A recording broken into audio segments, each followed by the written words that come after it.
नमस्कार, स्वागत है आपका हमारे खास कार्यक्रम इंडिया फाइट HIV STI में। मैं हूं कृतिका। आज के इस खास कार्यक्रम में हम बात करेंगे खतरनाक बीमारी HIV STI की और जानेंगे इस बीमारी से जुड़े तमाम सवालों के जवाब। जैसा कि आप सब लोग जानते हैं कि HIV एक संक्रामक रोग है जो मनुष्य के शरीर में जो रोग हैं उनसे लड़ने की क्षमता को धीरे धीरे एकदम ही खत्म कर देता है और जिसके वजह से मनुष्य का जो इम्यून सिस्टम है जिससे वो रोगों से लड़ता है वो भी कमजोर हो जाता है और उसे कोई भी बीमारी बड़ी आसानी से लग जाती है। लेकिन सही जानकारी के साथ हम खुद को और दूसरों को HIV होने से बचा सकते हैं और इसीलिए आज इस विषय पर सही जानकारी देने के लिए हमारे साथ में स्टूडियो में मेरे साथ मौजूद हैं नेशनल एड्स कंट्रोल संगठन से deputy director general doctor शोभिनी Rajan ji. शोभिनी जी, बहुत बहुत स्वागत है आपका हमारे खास कार्यक्रम में। शोभिनी जी, आज के इस कार्यक्रम में यूँ तो हम बहुत सारे सवाल आपसे पूछेंगे, लेकिन सबसे पहले शुरुआत जो है वो एक ही सवाल से है कि HIV और एड्स ये दोनों अलग अलग बीमारी है या फिर एक ही बीमारी है जिनके अलग अलग नाम है, क्योंकि ये आजकल की जो युवा पीढ़ी है सबसे ज्यादा कंफ्यूजन होता है। शोभिनी जी, HIV जो है ये वायरस का नाम है, जिसको पूरा बताया जाए तो ह्यूमन इम्यूनोडेफिशिएंसी वायरस जी। और आपने अभी बताया कि ये हमारे शरीर में रोगों से लड़ने की क्षमता को धीरे धीरे शिथिल कर देता है। तो उस स्थिति में हमें अवसरवादी इन्फेक्शंस या संक्रमण होने लगते हैं और तब कहा जाता है कि एड्स हो गया है, जो कि है एक्वायर्ड इम्यूनोडेफिशिएंसी सिंड्रोम। जी। तो ये दोनों अलग इस तरीके से हैं कि HIV एक वायरस है और एड्स एक स्थिति है। जी, लेकिन इसको क्या अलग अलग ही माना जाए? इनका एकदम साथ में हम जोड़ के ही बात करते हैं। हम हमेशा अपने प्रोग्राम में भी HIV और एड्स को साथ लेके चलते हैं जी। क्योंकि HIV तो केवल उस वायरस का नाम है, पर एड्स वो स्थिति है जिस स्थिति से गुजर के उस जो भी इन्फेक्टेड है या संक्रमित है उसकी मौत भी हो सकती है। जी। तो हमारे प्रोग्राम में हम HIV इन्फेक्शन से भी बचाव की बात करते हैं और एड्स की स्थिति आने से भी हम दवा देके उस स्थिति को रोक लेते हैं। जी। शोभिनी जी, HIV जो है वो इंसान के शरीर में आखिर कैसे प्रवेश करता है और उसके बाद में वो फैलता कैसे है, क्या उसका प्रोसेस है और कैसे उससे बचा जा सकता है? जी। तो HIV वायरस जो है इसके हमारे शरीर में प्रवेश करने के 4 मूल द्वार हैं। तो उसमें से जो सबसे पहला द्वार है वो है कि हमारा असुरक्षित यौन संबंध के दौरान, जी। जो कि एक स्त्री और पुरुष के बीच भी हो सकता है और 2 पुरुषों के बीच भी हो सकता है, तो इससे होता है। दूसरा ये कि यदि कोई संक्रमित रक्त को किसी को चढ़ा दिया जाए। संक्रमित रक्त यूजुअली हमारे देश में लाइसेंस युक्त ब्लड बैंक में हम सारे टेस्ट करते हैं, तो संक्रमित रक्त ऐसे ब्लड बैंक से नहीं मिलता है, पर यदि कोई इन्फेक्शन वाला ब्लड चढ़ा दिया जाए तो ये इस रूट से फैलता है।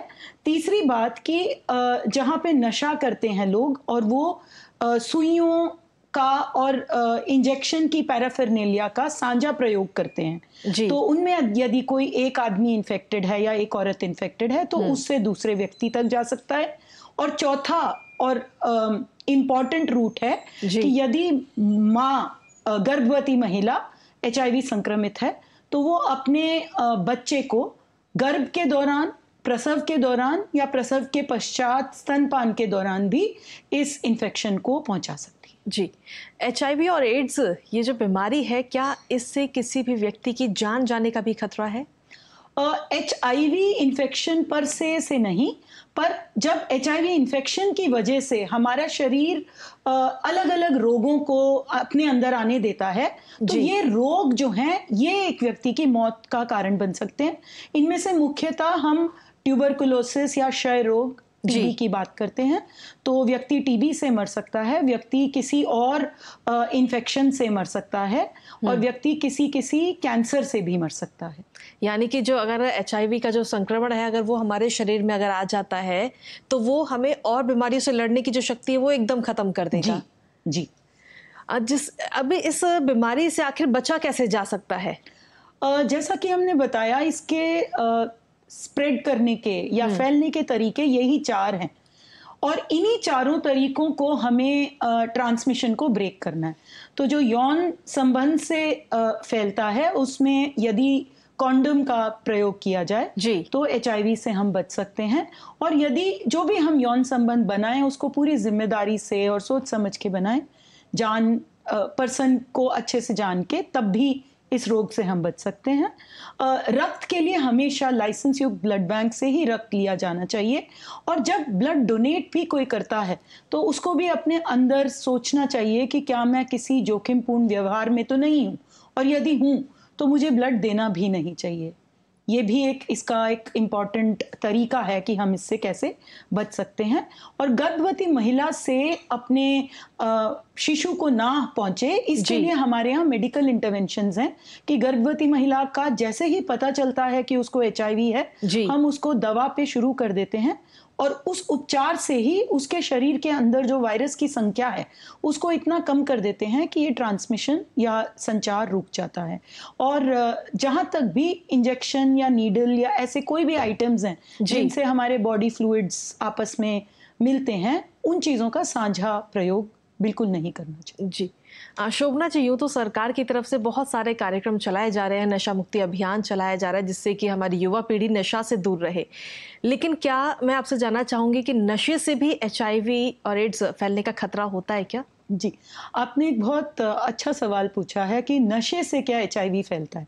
तो यदि इसका बिल्कुल डायरेक्ट जवाब दिया जाए तो खाली नशा करने से एचआईवी नहीं फैलता है, क्योंकि नशा बहुत प्रकार का होता है। कोई धूम्रपान का नशा करता है या कोई अल्कोहल का नशा करता है, मदिरापान का नशा करता है, और कुछ लोग इंजेक्शन या ओरल ड्रग्स का नशा करते हैं। जी। तो ये इनमें हमने जैसे बताया, जहां नीडल से नशा करने की बात होती है वहां तो एचआईवी का और एचआईवी जैसे रोग, हेपेटाइटिस इत्यादि, इनके भी संक्रमण का रिस्क बढ़ जाता है। जी। बट ये इंपॉर्टेंट बात है, ये हमारे युवा पीढ़ियों के लिए बहुत जरूरी है कि नशे के स्थिति में या अवस्था में आदमी की जो एक डिसीजन मेकिंग कैपेसिटी होती है या एक सीधे तरीके से सोचने की और रिस्पॉन्सिबिलिटी लेने की जो क्षमता होती है वो घट जाती है। तो नशे की स्थिति में कई बार होता है कि हम ऐसे डिसीजंस ले लेते हैं जिन पे हमें बाद में पछतावा होता है। तो यदि हमने ऐसे कोई असुरक्षित यौन संबंध अनजान व्यक्ति से या बिना प्रोटेक्शन के किया है नशे की स्थिति में, तो इससे एचआईवी का फैलने का रिस्क बढ़ जाता है। जी, आजकल के जैसे हम लोग जब बाहर निकलते हैं तो लोगों से हम बात करते हैं तो एचआईवी से लोग कहीं ना कहीं बचते हुए नजर आते हैं, इवन इस टॉपिक पर बात तक वो नहीं करना चाहते, तो क्या उसको कैसे हम खत्म करें?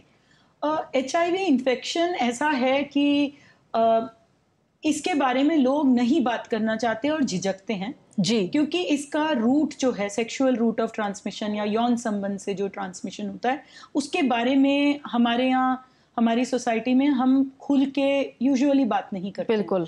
बट आजकल अगर आप युवा पीढ़ी को देखेंगे तो युवा पीढ़ी इस टॉपिक से अपने आप को काफ़ी हद तक कंफर्टेबल महसूस करती है। तो उस कंफर्ट जोन में हमें सही जानकारी पे भी कोई झिझक नहीं रहनी चाहिए, या मांगने में या इस सही जानकारी को शेयर करने में। जी। तो इस जानकारी से ही हमारे प्रोग्राम में हम लोग ये कहते हैं कि जानकारी ही बचाव है। बिल्कुल। यदि हमारे पास सही जानकारी है तभी हम सही प्रिवेंशन मोडालिटी की यूज कर सकते हैं। जी। लेकिन एचआईवी की अगर हम जब बात करते हैं तो एसटीआई भी इसमें कहीं ना कहीं इंक्लूड होता है, तो क्या एचआईवी और एसटीआई का आपस में कोई कनेक्शन, आपस में कोई संबंध है? जी, तो एसटीआई जो हैं, जिनको हम यौन रोग या गुप्त रोग के नाम से भी जानते हैं, तो एसटीआईज और एचआईवी का काफ़ी क्लोज रिलेशनशिप है या संबंध है, क्योंकि एचआईवी भी लगभग 85 से 90% और इससे भी ऊपर सेक्सुअल रूट से ही ट्रांसमिट होता है। पर जो मेन डिफरेंस है वो ये है कि एसटीआईज जो हैं, जैसे कि सिफिलिस, गोनोरिया, ये सब रोग जो हैं, इनका हमारे पास बहुत इफेक्टिव उपचार अवेलेबल है। तो यदि हमें पता चलता है कि हमें एसटीआई है तो हम तुरंत अपना इलाज कर सकते हैं। जी। और इलाज से हमारा पूरी तरह से ये रोग ठीक हो जाता है। जी। बट एचआईवी का जो भी इलाज है ये हमें जिंदगी भर लेना होता है। जी। तो एचआईवी का एज सच कोई क्योर नहीं है, बट ट्रीटमेंट है। बट एसटीआईज का ट्रीटमेंट और क्योर दोनों है। STI, sexually transmitted infection. अब इसके लक्षण क्या हैं, हम कैसे जाने कि हमें ये खतरनाक बीमारी है, और फिर उस बीमारी का इलाज कैसे किया जा सके, क्योंकि हमारे दर्शक जो इस वक्त हमें देख रहे हैं वो चाहेंगे कि बीमारी के साथ साथ उन्हें इलाज कैसे मिले, इसकी भी जानकारी हो जाए। तो STIs जो होते हैं, इनके जो लक्षण होते हैं वो यूजुअली हमारे गुप्त अंगों से जुड़े हुए होते हैं। तो या हमारे को गुप्त अंग में खुजली हो सकती है, या दाने हो सकते हैं, या किसी तरह का स्राव हो सकता है जिसको हम कहते हैं डिस्चार्ज जी। और हमारे को कई बार स्किन में भी प्रॉब्लम होती है, और कुछ लोगों को ओरल एरिया में या एनल एरिया में भी STI के लक्षण होते हैं। जी। तो इन लक्षणों से इनमें कई बार हमें पेशाब में जलन और डिस्कम्फर्ट, ये सारे लक्षण भी होते हैं। और औरतों में निचले पेट में दर्द, ये भी एक STI का लक्षण है। और इन लक्षणों के होते ही हम ये कहते हैं कि हम निकटतम सरकारी अस्पताल में जाएं। वहाँ हमारे प्रोग्राम के सुरक्षा क्लिनिक खुले हुए हैं, और इन सुरक्षा क्लिनिक में इन बीमारियों का गुप्त और मुफ्त इलाज उपलब्ध है। लेकिन कई बार लोग डॉक्टर के पास जाने से भी हिचकते हैं। बहुत सारे ऐसे लोग हैं जो अपनी कुछ बीमारियों को डॉक्टर से भी साझा नहीं कर पाते, तो क्या उनके लिए भी कुछ अलग से ऑप्शंस? जी, तो हम अपने प्रोग्राम में और ये जो जानकारी हम देते हैं, इसमें हम यही बात करते हैं कि जिनको STI है वो अपने ऊपर ही इस तरह का स्टिग्मा ना करें कि कुछ मैंने गलत काम किया है तो मुझे ये बीमारी हुई है। हम एनकरेज करते हैं कि वो इलाज ज़रूर कराएं। और जिन लोगों को सरकारी अस्पताल में इलाज कराने में एक तरह से झिझक महसूस होती है, तो वो किसी भी प्राइवेट डॉक्टर के पास भी जाके ये इलाज करा सकते हैं, क्योंकि ये इलाज के जो ट्रीटमेंट प्रोटोकॉल्स या विधि होती है, इस पे हमारी नाको की गाइडलाइंस होती हैं, और बहुत क्लियर इंस्ट्रक्शन होता है कि अगर इस तरीके का STI है तो उसका इस दवा से इलाज होगा, जिसको हम कहते हैं सिंड्रोमिक केस मैनेजमेंट, जो कि बहुत सिंपल है। और हमारे प्रोग्राम में एक हेल्पलाइन भी है 1097। तो जिनको जैसे इमीडिएटली झिझक होती है, वो हमारे काउंसलर्स से 1097 पे बातचीत करके और जानकारी भी उपलब्ध कर सकते हैं कि वो कहाँ जा सकते हैं और क्या कर सकते हैं। जी, हमारे समाज में जो युवा पीढ़ी है उसे टैटू बनवाने का बहुत ज़्यादा शौक है, तो क्या ये भ्रांति भी है कि टैटू बनवाने से भी ऐसी खतरनाक बीमारी लग सकती है? मैं चाहूँगी कि उस भ्रांति को आज आप ख़त्म करें। तो अब हम ये नहीं कहेंगे कि टैटू बनवाने से HIV नहीं फैलता, जी, क्योंकि जहां पर भी हमने कहा ना, जैसे नीडल्स का साझा प्रयोग हो, तो टैटू में भी ये पॉसिबिलिटी होती है कि यदि हमने कहीं टैटू कराया और उसी नीडल से किसी और का भी टैटू किया गया है जो कि संक्रमित है, तो इस इन्फेक्शन के फैलने का रिस्क तो होता है। तो इसीलिए हम लोग ये कहना चाहेंगे कि टैटू अगर बनवाते भी हैं तो ये ध्यान रखा जाए कि जो भी टैटू में इस्तेमाल करने वाली नीडल है या उसमें यूज होने वाला इंक है, वो हर व्यक्ति के लिए अलग से इस्तेमाल हो, साझा ना हो। ये तो बात हो गई युवा पीढ़ी के टैटू कराने की, लेकिन टैटू के साथ साथ पियर्सिंग भी आजकल बहुत ज़्यादा युवा पीढ़ी में मशहूर है। लोग अपनी बॉडी में जगह जगह पर पियर्सिंग कराते हैं, तो क्या उससे भी इसी का खतरा होता है, इस बीमारी का? वहाँ पे भी हम यही कहेंगे कि जो भी बॉडी में हम अपने फ्लूइड के साथ किसी भी आइटम का टच लेके आते हैं, तो वहाँ पे ये बहुत इम्पोर्टेंट है कि वो सुई या वो जो भी साथ पियर्सिंग का आइटम है वो बिल्कुल क्लीन हो और प्रीवियसली यूज्ड ना हो। और पियर्सिंग भी हम कहेंगे कि ऐसी ही जगह पे होना चाहिए जहाँ पे इन सब प्रिकॉशंस का पूरी तरह से देखा जाए, ध्यान दिया जाए। जी, शोभना जी, कहा जाता है कि किस करने को लेकर के भी कई सारी भ्रांतियां हैं कि इससे भी ऐसी बीमारी फैलती है। साथ ही मच्छर के काटने से भी क्या HIV जैसे संकट है? तो मच्छर के काटने से तो बिल्कुल भी HIV का कोई भी रिस्क नहीं है। जैसा हमने बताया, वही 4 तरीके हैं, 4 मोड्स हैं। असुरक्षित यौन संबंध, नीडल सिरिंज का साझा प्रयोग, मां से अपने शिशु को, और संक्रमित रक्त से। तो जो किसिंग है या फिर मच्छर है या किसी और के साथ एक ही प्लेट से खाना खाना या साथ बैठना, साथ उठना, इन सब चीज़ों से HIV बिल्कुल से भी नहीं फैलती। जी, आजकल सोशल मीडिया का ज़माना है और सोशल मीडिया के ज़माने में कई सारे डेटिंग ऐप भी हैं, तो क्या इन डेटिंग ऐप से जब लोग कनेक्ट होते हैं तो क्या उससे भी HIV के फैलने का खतरा हमें होता है? जी, तो डेटिंग ऐप पर से पे कनेक्ट करने से एचआईवी का खतरा नहीं होता, पर हम ये कहेंगे कि डेटिंग एप्स और इस तरह के जो आपके सोशल मीडिया के सर्कल्स हैं, इनमें आमतौर पे हम देखते हैं कि हमारे लोग आपस में मिलते हैं जी। और मिल के उसके बाद प्लान बनाते हैं कि हम परहैप्स डेट पे जाएंगे या कहीं पे मिलने के लिए जाएंगे, और उसके बाद का सिलसिला फिर एक शुरू हो जाता है जी। तो उस सिलसिले में हम यही कहेंगे कि हम जिस मोड से एचआईवी फैलता है उस बात को ध्यान रखें कि यौन संबंध में पूरी तरह से सावधानी बरतें और सुरक्षा बरतें। जी। तो यदि हमने इसका ध्यान रखा है तो डेटिंग ऐप में जाने से हमें एचआईवी नहीं होगा, पर डेटिंग ऐप में यदि हम किसी से मिलते हैं और फिर हम एक तरह से रिस्पॉन्सिबल बिहेवियर में नहीं रहते, तब एचआईवी के फैलने का खतरा। जी, आपने एचआईवी कैसे फैलता है और क्या कुछ चीज़ों का हमें ध्यान रखना चाहिए तो आपने बताया, लेकिन आजकल के युवाओं को एक डॉक्टर होने के नाते आप क्या संदेश देंगी?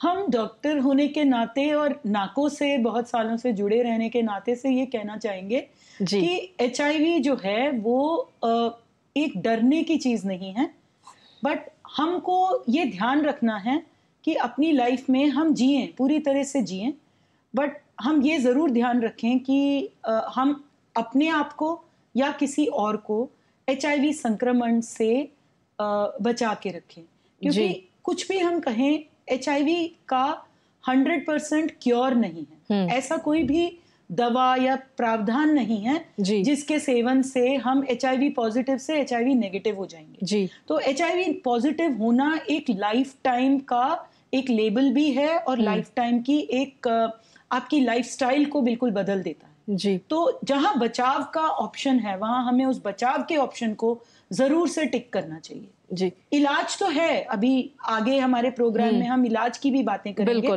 बट हमें बचाव जो है वो सबसे ज्यादा हमें ध्यान रखना चाहिए। बिल्कुल, क्योंकि आज के जो ये एपिसोड है इसमें हम बात कर रहे हैं कि एचआईवी कैसे फैलता है, उससे कैसे बचाव किया जा सकता है।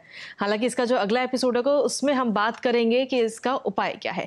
लेकिन शोभना जी, अभी सवाल मेरे थोड़े से और बाकी रह गए इस बीमारी से जुड़े हुए, क्योंकि बहुत ज़्यादा ज़रूरी है। जो दर्शक इस वक्त हमें देख रहे हैं उनके पास एचआईवी और एड्स से जुड़ी हुई जो सवाल उनके मन में उठ रहे हैं, वो सवाल मैं आपसे लूँ उन दर्शकों के नाते। मेरा अगला सवाल ये है कि एचआईवी को लेकर के जो हमारे दर्शक इस वक्त देख रहे हैं, और अगर किसी व्यक्ति को ऐसी खतरनाक बीमारी है तो वो इसके इलाज के लिए कहाँ जाए, कैसे उसका इलाज हो और साथ ही वो लोगों के बीच में ना आ पाए। जी, तो आपके ही सेंटेंस से हम दो चीजें उठाएंगे। एक तो खतरनाक, हम एचआईवी को खतरनाक बीमारी नहीं कहते, आजकल हम इसको कहते हैं क्रॉनिक मैनेजेबल डिजीज। कि जैसे कि अगर आप ब्लड प्रेशर की बात करें या हाइपरटेंशन की बात करें तो होता तो वो भी जानलेवा है ना, पर उसका भी हमारे पास सही समय पे अगर पता चल जाता है तो हम इलाज से अपनी लाइफ को लगभग नॉर्मल सी में जी सकते हैं। तो एचआईवी के साथ भी ऐसा ही है कि हम अपनी लाइफ को लगभग नॉर्मल सी के साथ जी सकते हैं यदि हमें इसका टाइम से पता चल जाए और हम इलाज या उपचार शुरू कर दें। तो इसका उपचार जो है हमारे प्रोग्राम में ही एआरटी केंद्र खुले हुए हैं और ये भी सरकारी अस्पताल, मेडिकल कॉलेज, जिला अस्पताल इन्हीं में स्थित हैं और इनमें जा करके हम एआरटी की दवा चालू कर सकते हैं और ये प्रोग्राम की तरफ से, भारत सरकार की तरफ से लाइफ टाइम के लिए फ्री अवेलेबल है। जी, भारत सरकार की तरफ से क्या इस एचआईवी और एड्स को रोकने के लिए, उसकी रोकथाम के लिए क्या कुछ कार्यक्रम किए जा रहे हैं, किस तरीके से अभियान चलाए जा रहे हैं, लोगों में जागरूकता फैलाई जा रही है? तो एचआईवी एड्स प्रोग्राम के लिए भारत सरकार की तरफ से एक सेंट्रल सेक्टर स्कीम जो कि 100% सेंट्रल गवर्नमेंट से फाइनेंस्ड है, इस स्कीम के तहत नेशनल एड्स कंट्रोल प्रोग्राम जारी है। इसके हम 5वें चरण में इस समय चल रहे हैं जो कि 2021 से लेके 2026 तक के अवधि के लिए है। और इस प्रोग्राम के तहत हम अवेयरनेस, प्रिवेंशन जो कि बचाव और टेस्टिंग, ट्रीटमेंट और लेबोरेटरी सर्विसेज, इन सब को हम हर व्यक्ति के पास लेके जाते हैं गवर्नमेंट की ही सरकारी अस्पतालों की मशीनरी के तहत। और बहुत सारे हमारे अवेयरनेस प्रोग्राम होते हैं। इनफैक्ट आज का जो प्रोग्राम है ये भी एक अवेयरनेस के लिए ही किया जा रहा है कि ज़्यादा से ज़्यादा लोगों को एचआईवी के बारे में जानकारी पहुंचे और वो ये जान सके कि कैसे बच सकते हैं।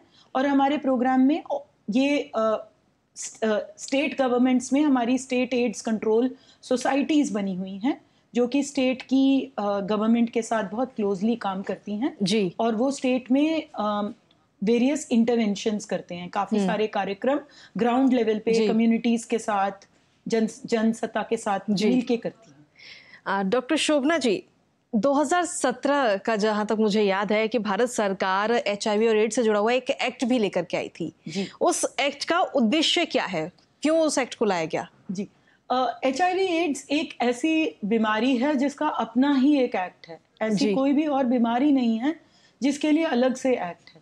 तो हमारा जो ये एक्ट है ये इस वजह से शुरू हुआ था कि HIV संक्रमित व्यक्तियों के कुछ उनके राइट्स होते हैं और उनके राइट्स का उल्लंघन बहुत आसानी से किया जाता है। जैसे कि कोई अगर HIV पॉजिटिव है तो उसके साथ भेदभाव करना फैमिली के लेवल पे या फिर सोसाइटी के लेवल पे या उसके जहां वो काम करता है या जहां वो पढ़ने जाता है, इन सब जगहों पे जी। तो इस एक्ट में हमने ये प्रावधान किया है कि इस भेदभाव से हम उसको कैसे कंप्लेन करने का या ग्रीवियंस रिड्रेसल का मैकेनिज्म दें और कैसे कोई तरह के करेक्टिव एक्शंस लिए जाएं यदि ऐसे भेदभाव के इंस्टेंसेस या आते हैं हमारे साथ जी।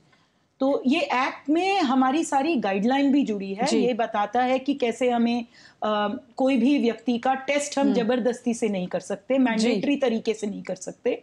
अगर किसी का टेस्ट होता है तो वो उसकी कंसेंट के साथ होता है और पूरी हम गोपनीयता रखते हैं जी। और उसको एक काउंसलर भी मिलता है जिससे वो टेस्ट से पहले और टेस्ट के बाद बातचीत कर सके और अपने सारे प्रॉब्लम्स शेयर कर सके, चाहे रिजल्ट पॉजिटिव हो चाहे रिजल्ट नेगेटिव। जी, डॉक्टर शोभना जी, एक आखिरी सवाल और मेरा है। सवाल यूँ तो मैंने बहुत सारे आपसे पूछे आज के इस कार्यक्रम में, लेकिन एक आखिरी सवाल और कि जो दर्शक इस वक्त हमें देख रहे हैं, अगर उनके मन में इस बीमारी से जुड़ा हुआ कोई भी सवाल अगर होता है, जो सवाल मैं न पूछ पाई हूँ, तो वो कहाँ जाएं अपने सवालों को पूछने के लिए? तो नाको भारत सरकार जो है एक हेल्पलाइन चलाती है 1097 जी। ये 24 घंटे 7 दिन और 16 लैंग्वेजेस में भाषाओं में ये उपलब्ध है। तो अपने मोबाइल से आप 1097 कॉल करेंगे तो आपकी बात डायरेक्ट हमारे काउंसलर से होगी, उनसे आप जानकारी भी ले सकते हैं, उनसे आप अपने सवाल भी पूछ सकते हैं जी। और उनसे आप हम HIV अगर हमें ऐसा कुछ रिस्क शक है कि शायद मैं HIV संक्रमित हूँ या मैं टेस्ट कहाँ कराऊँ, मैं इलाज कहाँ कराऊँ, मैं कहाँ सपोर्ट पा सकता हूँ, ये सारे सवाल इस हेल्पलाइन में आप बात करके हमारे काउंसलर से ले सकते हैं। चलिए, बहुत बहुत शुक्रिया डॉक्टर शोभना राजन जी हमारे इस खास कार्यक्रम में जुड़ने के लिए। तो आज के इस खास कार्यक्रम में हमने जाना कि कैसे हम HIV से खुद को और दूसरों को सुरक्षित रख सकते हैं, क्योंकि ये बीमारी ना तो साथ रहने से फैलती है और ना छूने से फैलती है, बल्कि ये HIV सिर्फ असावधानी से फैलता है। HIV एड्स के खिलाफ हमें साथ मिलकर लड़ना है और इस जानलेवा बीमारी को जड़ से उखाड़ फेंकना है। इसी भरोसे के साथ में आज के इस खास एपिसोड में इतना ही। मुझे और मेरी पूरी टीम को दीजिए इजाजत। नमस्कार।